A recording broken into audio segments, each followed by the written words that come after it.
Hi అక్క. ఈ మధ్య అసలు మనం కలవటమే లేదు కదా! నవరాత్రుల తర్వాత ఇప్పుడే మనం కలిసాం. అయినా ఈ మధ్య ఫోన్ కాల్స్‌లో కూడా తెగ భారతం గురించి చెప్తున్నావు గదా! నేను దాని గురించి కొన్ని క్వెషన్స్ అడుగుతా. చెప్పు. ఏంటి టెస్ట్ చేస్తున్నావా నన్ను? సర్లే అడుగు చెప్తాను. అలాగే అనుకో. సరే, ఇక మొదలెడదామా? ఆలస్యం ఎందుకు? మహాభారతాన్ని రచించింది ఎవరు? మహాభారతాన్ని రచించింది వ్యాస మహర్షి. మహాభారతానికి గల మరొక పేరు ఏమిటి? మహాభారతానికి గల మరొక పేరు పంచమ వేదం. మహాభారతంలో గల అధ్యాయాలని ఏమని పిలుస్తారు? మహాభారతంలో గల అధ్యాయాలని పర్వాలు అంటారు. మహాభారతంలో ఎన్ని పర్వాలున్నాయి? మహాభారతంలో 18 పర్వాలు ఉన్నాయి. మహాభారతాన్ని ఎవరు లిఖించారు? మహాభారతాన్ని వ్యాసుడు చెప్తుండగా వినాయకుడు లిఖించారు. మహాభారతంలో ఏ పర్వమునందు భగవద్గీత ఉంటుంది? మహాభారతంలో భీష్మ పర్వమునందు భగవద్గీత ఉంది. మహాభారతం యొక్క ప్రధాన మూల సందేశం ఏమిటి? మంచి చెడుల మధ్య జరిగే ఘర్షణకి ప్రతిబింబమే ఈ మహాభారతం. మహాభారతం యొక్క సందేశం ఏమిటి? ధర్మో రక్షతి రక్షితః ధర్మస్య ప్రభురచ్యుతః. ధర్మాన్ని మనం కాపాడితే అది మనల్ని కాపాడుతుంది. ఆ ధర్మానికి ప్రభువైన అచ్యుతుడు మనల్ని ఎప్పుడూ కాపాడుతూ ఉంటాడు అని అర్థం.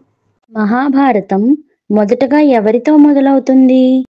మహాభారతం మొదటగా శంతన మహారాజుతో మొదలవుతుంది. భీష్ముడు ఎవరు? గంగాదేవికి శంతన మహారాజుకి పుట్టిన కొడుకు భీష్ముడు. భీష్మునికి గల ఇతర పేర్లేమి? గాంగేయుడు మరియు దేవవ్రతుడు. దేవవ్రతునికి భీష్ముడు అని పేరు ఎలా వచ్చింది? పెళ్లాడనని దేవవ్రతుడు చేసిన భీషణ ప్రతిజ్ఞ వలన అతనికి భీష్ముడు అనే పేరు వచ్చింది. భీష్మునికి తన తండ్రి ఇచ్చిన వరం ఏంటి? కోరుకున్నప్పుడు మరణం వచ్చేట్టుగా శంతన మహారాజు భీష్ముడికి వరం ఇచ్చాడు. భీష్ముని గురువు ఎవరు? భీష్ముని గురువు పరశురాముడు.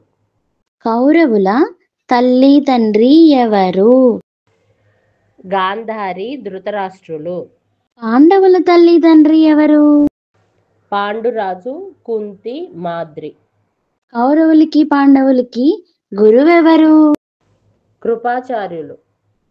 కౌరవ పాండవులకి రాజోచిత విద్యలు నేర్పిన గురువెవరు? ద్రోణాచార్యుడు.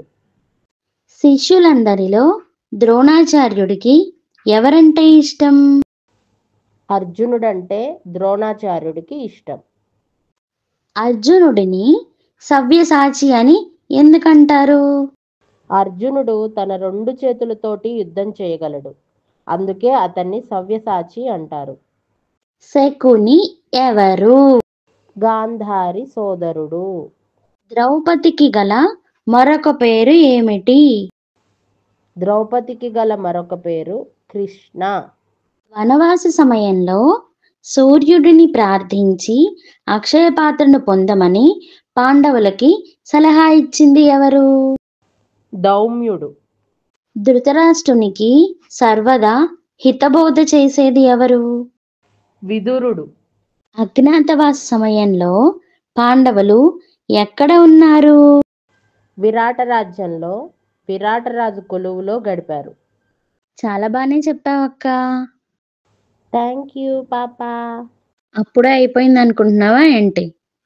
ఇంకా చాలా క్వశ్చన్లు సిద్ధంగా ఉన్నాయి నీకోసం. మళ్ళీ అడుగుతా, మళ్ళీ కలుద్దాం. సరే అలాగే. అందాక శ్రీకృష్ణార్పణమస్తు. Please do like, share and subscribe our channel, Two Voices, One Story.